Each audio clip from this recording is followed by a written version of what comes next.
Hey guys, welcome back to my Facebook page. সবাই আমাকে দেখে ভাবছো তো আমি আজকে কোথায় যাচ্ছি। দাঁড়াও বলছি, তার আগে কিছু কথা শেয়ার করে নিই। হ্যাঁ, আমি জানি যে আমি আমার ফেসবুকে বা ইউটিউবে কোনো ভিডিও আপলোড করি না। কিছু পার্সোনাল রিজন ছিল, এই জন্য আপলোড করা হয় না। বাট এরপর থেকে ভেবেছি যে নিয়মিত ভিডিও কন্টিনিউ করবো। চলো ভিডিওটা শুরু করা যাক। আজকে আমরা যাচ্ছি হলো শিবনিবাসের উদ্দেশ্যে।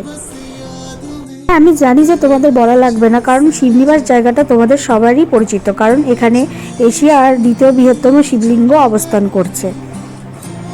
তাই আমি চলে এসেছিলাম আমার মা এবং আমার বোনের সাথে এখানে পুজো দেওয়ার উদ্দেশ্যে। আর দেখতেই পাচ্ছ যে এখানে কত বড় একটা লাইন রয়েছে। এই ভিডিওটা বেশ কিছুদিন আগেকার। আর দেখতে পাচ্ছ আমার বোন কি করছে। এই দেখো, চলে এলাম বাবা মহাদেবের কাছে। দেখতেই পাচ্ছ বাবা মহাদেবকে আজকে কত সুন্দর লাগছে। আর এই ভিডিওগুলো নেওয়া হলো শিব পুজোর ঠিক 2 দিন আগেকার, তাই জন্যই এখানে এত ভিড় হয়েছে। অন্যান্য টাইমে এত ভিড় থাকে না, ফাঁকা ফাঁকাই পুজো দেওয়া যায়। বাট এখন যেহেতু শিব পুজোর টাইম ছিল সেই টাইমে, তাই জন্য এতটা ভিড় ছিল। বাবা মহাদেবের মাথায় জল ঢেলে আমি চলে গেছিলাম ইচ্ছা পূরণ বা মানত করতে। শুনেছি এখানে যেটা চাওয়া হয় সেটাই নাকি পূরণ হয়, তাই জন্য আমি আর আমার বোন মানত পূরণ করতে চলে গেছিলাম।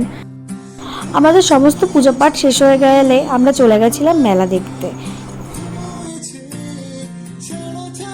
মেলাও ঘোরা হয়ে গেছে, কেনাকাটাও করা হয়ে গেছে এবং খাওয়া দাওয়াও হয়ে গেছে। বাট সেগুলো তোমাদের সাথে নিতে পারিনি, কারণ আমরা সবাই টায়ার্ড ছিলাম। আমরা অনেক সকালে গেছিলাম। দেন আসার সময় আমরা আইসক্রিম কিনে বাড়ি চলে এসেছি 3জন মিলে।